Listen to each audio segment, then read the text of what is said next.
Have you ever felt like childhood was stolen from you? Like you were carrying responsibilities that should have belonged to adults, while other kids your age were still playing with toys? If you're watching this, chances are you know exactly what it feels like to be the responsible one. The caretaker, the one who had to figure out life while everyone else around you was falling apart. You learned to read the room before you could properly read a book.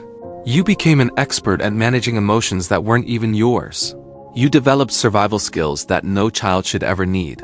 And now as an adult, you're wondering why rest feels impossible. Why you can't seem to turn off that hypervigilant part of your mind that's always scanning for the next crisis to solve. Tonight, I want to share with you something that changed my understanding of this experience completely. Ancient Taoist wisdom holds keys to understanding not just why this happened to you, but how you can finally find the peace that was interrupted so long ago. The Tao Te Ching speaks of returning to the uncarved block, to that state of natural innocence and ease that exists before the world demands we become something we're not ready to be. But here's what's beautiful about Taoism and what I've discovered through years of studying these teachings. It's never too late to reclaim that sense of natural flow, that ability to simply be without constantly doing, fixing, and managing everyone else's emotions. The first principle that Taoism teaches us about premature responsibility is the concept of Wu Wei, which translates to effortless action or non-forcing.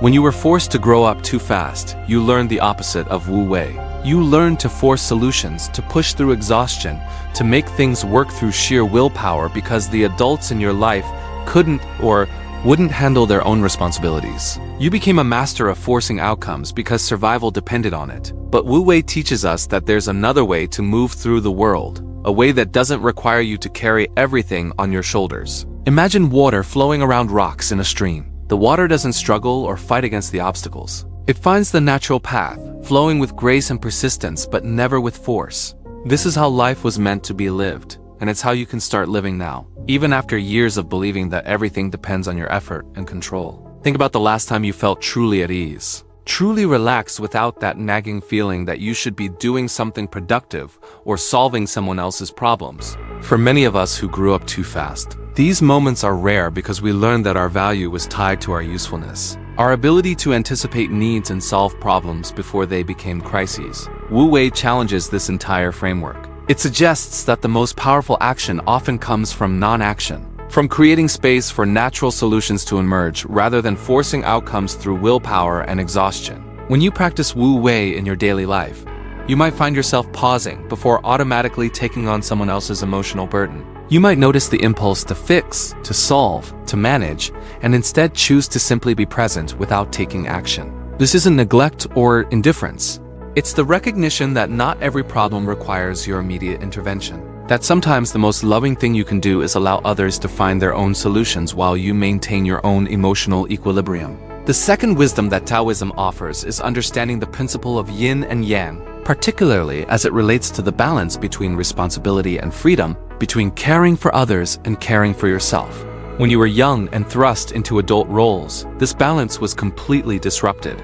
You learned that your value came from how much you could give, how many problems you could solve, how much pain you could absorb from others. The yang energy of action, responsibility, and caretaking became overdeveloped, while the yin energy of receptivity, rest, and allowing yourself to be cared for was suppressed. Taoism teaches us that all of life exists in dynamic balance, and that true strength comes not from always being the strong one, but from knowing when to be strong and when to be soft, when to give and when to receive.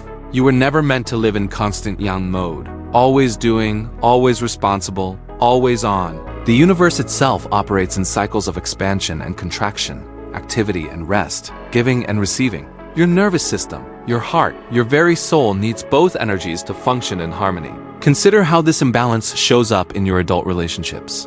You might find yourself automatically taking on the role of the emotional caretaker, the problem solver, the one who holds space for everyone else's feelings while rarely expressing your own. You might feel uncomfortable when others try to care for you, when they offer help or support, because receiving feels foreign and somehow wrong. This isn't because you don't deserve care. It's because your early programming taught you that love was something you earned through service rather than something you deserve simply by existing. The yin aspect of your nature, the part that knows how to receive love, how to be vulnerable, how to rest without guilt, is still there waiting to be reclaimed.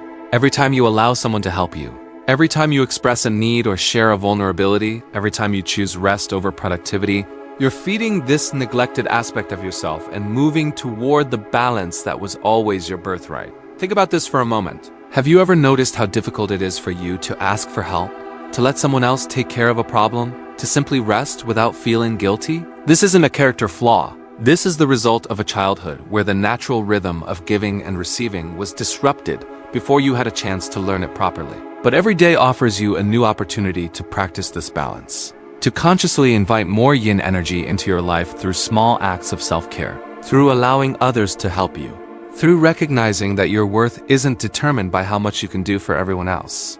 If you're recognizing yourself in these words, if you're feeling that mix of relief and sadness that comes with finally being understood, I want you to know that you're not alone in this experience. There are thousands of others watching this who carry the same invisible burden, who learn the same painful lessons about love being conditional on performance. Take a moment right now and leave a comment below saying, "I'm ready to flow like water."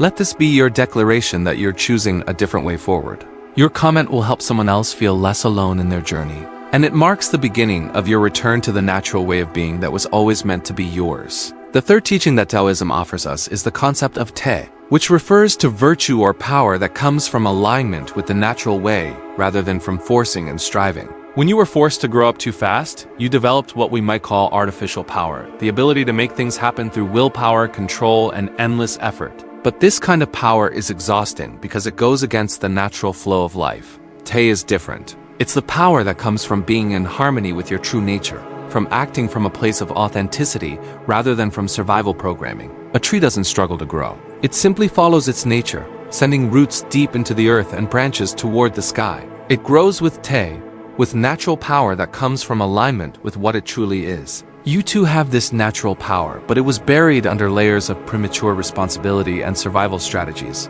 Reclaiming your Te means learning to trust your instincts again, to honor your natural rhythms, to understand that your real power comes not from how much you can control, but from how authentically you can live.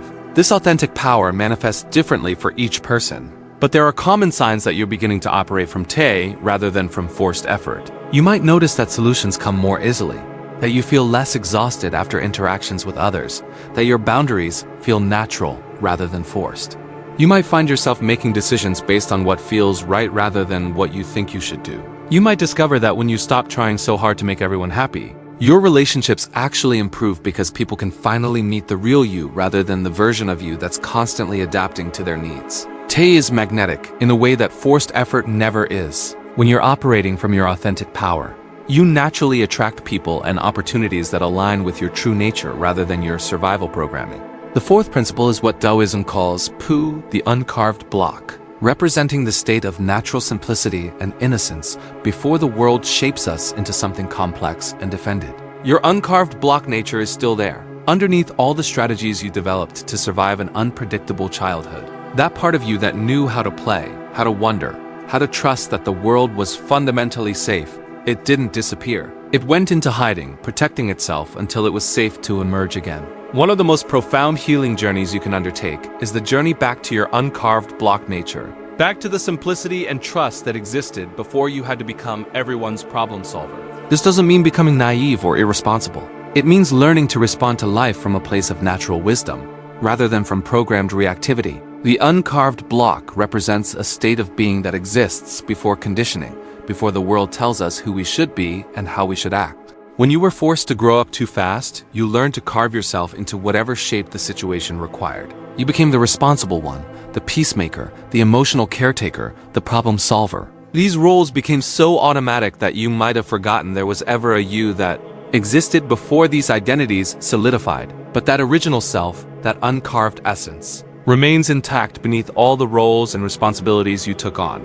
Returning to this state doesn't mean abandoning the wisdom and skills you've developed. It means holding them lightly, using them when appropriate while remaining connected to the spontaneous, playful, trusting essence that is your true nature. Lao Tzu wrote that the sage is guided by what they feel and not by what they see, meaning that true wisdom comes from inner knowing rather than external appearances. When you were forced to grow up too fast, you learned to ignore your inner knowing and instead focus entirely on external cues, on what others needed, on what would keep the peace, on what would prevent the next crisis. You became an expert at reading everyone else's emotions while losing touch with your own. The path back to wholeness involves learning to trust your inner compass again, to value what you feel as much as what you observe, to understand that your emotions and instincts are valid sources of information about how to move through the world. This process of returning to inner guidance can feel terrifying at first because it requires disappointing people, setting boundaries, and potentially facing the rejection that your child self-learned to avoid at all costs. But as you begin to honor your own feelings and instincts, something miraculous happens. You discover that the love and connection you were trying to secure through endless giving and caretaking was never sustainable anyway. Real love, lasting connection, meaningful relationships can only be built on the foundation of authenticity. When you stop shape-shifting to meet everyone else's needs and start expressing your genuine self, you create space for real intimacy to flourish. The fifth wisdom is understanding the Taoist teaching about returning to the source. In the Tao Te Ching, there's a beautiful passage about knowing the eternal and returning to the state of being an infant, not because infancy is the goal, but because infants represent that state of being where needs are expressed naturally, where rest comes easily, where trust is the default setting. This doesn't mean becoming childish or irresponsible. It means reclaiming the natural spontaneity, the ability to be present in the moment, the capacity to feel joy without guilt, that were part of your original nature before the world demanded you become someone else's emotional caretaker. Every day, you can practice small returns to this source. You can take 5 minutes to do something purely for joy. You can ask for help with something small. You can let someone else solve a problem that isn't yours to solve. Each of these acts is a form of returning, a way of honoring the child within you who deserved protection and care. Returning to the source also means reconnecting with your natural creativity and curiosity. Children who are forced to grow up too fast often lose touch with their creative impulses because creativity requires a sense of safety and freedom that wasn't available during their formative years. But creativity isn't just about art or music or writing. It's about approaching life with fresh eyes, with openness to possibility, with the willingness to play and experiment. When you begin to reclaim this aspect of yourself, you might find yourself trying new things without worrying about being good at them, expressing ideas without censoring yourself, or simply daydreaming without guilt about being unproductive. The sixth teaching involves understanding what Taoists call the valley spirit, the feminine principle that represents receptivity, depth, and the power that comes from emptiness rather than fullness. Valleys are low places that receive water, that nourish life, that demonstrate power through receptivity rather than through dominance. When you were forced to grow up too fast, you learned to identify with mountain energy, always standing tall, always strong, always giving. But the valley teaches us that there is profound strength in receptivity, in allowing yourself to be nourished, in creating space for others to care for you. Learning to embody valley spirit means practicing the radical act of receiving love, help, and care without feeling the immediate need to give back equal measure. It means understanding that your value doesn't depend on what you produce or how much you can do for others. Consider how this might look in your daily life. Maybe it's allowing a friend to buy you coffee without insisting on paying them back immediately. Maybe it's accepting a compliment without deflecting it or returning one automatically. Maybe it's asking someone to listen to you without feeling obligated to solve their problems in return. These small acts of receptivity are revolutionary for someone who learned that survival depended on always giving more than receiving. The valley spirit teaches us that emptiness isn't lack, it's potential. When you create space in your life by not filling every moment with productivity or caretaking, you create room for unexpected gifts to flow into your experience. The seventh principle is what Taoism calls Ziren, which means natural spontaneity or being true to your own nature. When you were forced into adult responsibilities as a child, you learned to suppress your natural responses and instead respond in ways that would manage other people's emotions and reactions. You became skilled at shape-shifting, at being whoever the situation needed you to be, often at the expense of knowing who you actually are. Ziren invites you to rediscover your authentic responses to life, to practice expressing your genuine thoughts and feelings, even when they're inconvenient or uncomfortable for others. This is perhaps one of the most challenging aspects of healing from premature responsibility, because it requires disappointing people, setting boundaries, and risking the rejection that your child self-learned to avoid at all costs. Practicing Ziren might mean saying no when you're tired instead of pushing through exhaustion to help someone else. It might mean expressing your true opinion about something instead of automatically agreeing to keep the peace. It might mean pursuing activities that bring you joy even if others don't understand their value. Each time you choose authenticity over people-pleasing, you're strengthening your connection to your natural self and weakening the hold that old survival patterns have on your life. The eighth wisdom relates to the Taoist understanding of cycles and seasons. Nature operates in natural rhythms of growth and rest, expansion and contraction, giving and receiving. When you were forced to grow up too fast, you learned to live in perpetual summer, always growing, always producing, always in service to others' needs. But your soul, like all natural things, needs winter periods of rest and reflection, spring periods of gentle new growth, and autumn periods of letting go of what no longer serves. Learning to honor your natural rhythms means giving yourself permission to have days when you're not productive, periods when you need to withdraw and recharge, times when you say no to requests that would deplete you further. This isn't selfishness. This is alignment with the natural way that all healthy systems operate. Understanding your personal seasons can be revolutionary for someone who learned that their value was tied to constant productivity. You might discover that you're naturally more creative in the morning and need quiet time in the evening. You might find that you go through cycles where you feel more social and outgoing, followed by periods where you need solitude to recharge. You might notice that certain times of year naturally call for reflection and introspection, while others inspire action and external engagement. When you honor these natural rhythms instead of forcing yourself to be consistent and productive all the time, you align with the Taoist principle of following the natural way. The ninth teaching involves what Taoists call the power of softness over hardness. Lao Tzu observed that water, the softest element, can eventually wear away the hardest stone. When you were forced to develop premature strength, you learned to be like the stone, hard and resistant, able to withstand tremendous pressure.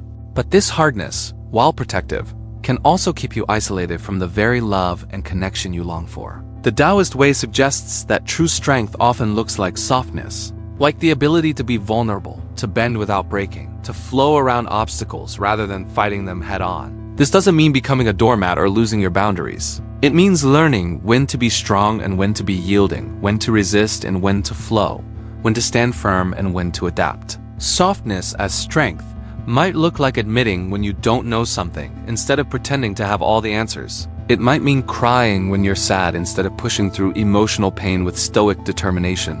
It might mean asking for help when you need it instead of insisting on handling everything alone. These acts of softness require tremendous courage for someone who learned that vulnerability was dangerous, but they open doorways to connection and intimacy that hardness can never access. The 10th principle I want to share with you is the Taoist concept of return, which suggests that the highest wisdom involves returning to simplicity after having experienced complexity. You cannot go back to the innocence you had before life taught you hard lessons, but you can achieve what Taoists call informed innocence, a state where you carry your wisdom lightly, where you can be sophisticated in your understanding of life while remaining simple in your approach to living it. This kind of return means that all the survival skills you developed, all the emotional intelligence you gained from navigating difficult circumstances as a child, these become gifts you can offer to the world without sacrificing your own peace and well-being in the process. The 11th teaching focuses on what Taoism calls the power of the center, the ability to remain balanced and grounded regardless of external circumstances. When you were forced to grow up too fast, you learned to live on the periphery of your own life, constantly attuned to everyone else's needs and emotions while losing touch with your own center. Finding your center again means developing the capacity to remain connected to your own truth, your own feelings, your own needs, even when others are in crisis or distress. This doesn't mean becoming self-centered or uncaring. It means understanding that you can only offer genuine help and support to others when you're grounded in your own stability and well-being. The 12th wisdom involves understanding the Taoist principle of Te as magnetic virtue, the idea that when you're aligned with your authentic nature, you naturally attract what you need without force or manipulation. This is radically different from the survival strategy of trying to earn love and security through endless giving and caretaking. When you embody Te, your presence itself becomes a gift. People are drawn to your authenticity, your groundedness, your natural ease. Opportunities arise organically. Relationships deepen naturally. This isn't magic. It's the natural result of living in alignment with the Tao rather than fighting against it. As we near the end of our exploration together, I want you to understand that healing from the experience of growing up too fast isn't about erasing what happened or pretending it didn't shape you. It's about integration, about finding ways to honor both the strength you developed and the softness you lost. both the wisdom you gained and the innocence you're ready to reclaim. The Tao teaches us that all experiences, even the painful ones, can become sources of deeper understanding and compassion when we learn to work with them rather than against them. The path forward isn't about fixing yourself or getting over what happened. It's about returning to the flow, learning to move through life with the grace of water finding its natural course. Some days this will feel easy and natural. Other days you'll find yourself falling back into old patterns of over-responsibility and control. This too is part of the way. Progress in Taoist thinking isn't linear. It's spiral, cyclical, like the seasons that return again and again, but each time at a slightly different level of understanding and integration. Remember that every moment offers you a choice between forcing and flowing, between carrying what isn't yours to carry and trusting the natural unfolding of life. Each time you choose flow over force, receptivity over constant giving, authentic expression over people-pleasing, you're practicing the return to your original nature. You're honoring both the child who had to grow up too fast and the adult who is ready to live differently. Your journey doesn't end here. If these ancient insights have spoken to your heart, if they've helped you understand your experience in a new light, I encourage you to continue exploring these teachings. This channel is dedicated to translating timeless wisdom into practical guidance for modern life. When you subscribe, you're not just getting access to more videos. You're joining a community of people who understand that healing happens in community, that wisdom is meant to be shared, and that your story of transformation can be a light for others still finding their way back to themselves. By staying connected with us, you're taking a stand for the belief that it's never too late to reclaim the peace that was always meant to be yours. Hit that subscribe button and let's continue this journey together, one teaching at a time, one moment of flow at a time, one step closer to the return that your heart has been calling for all along.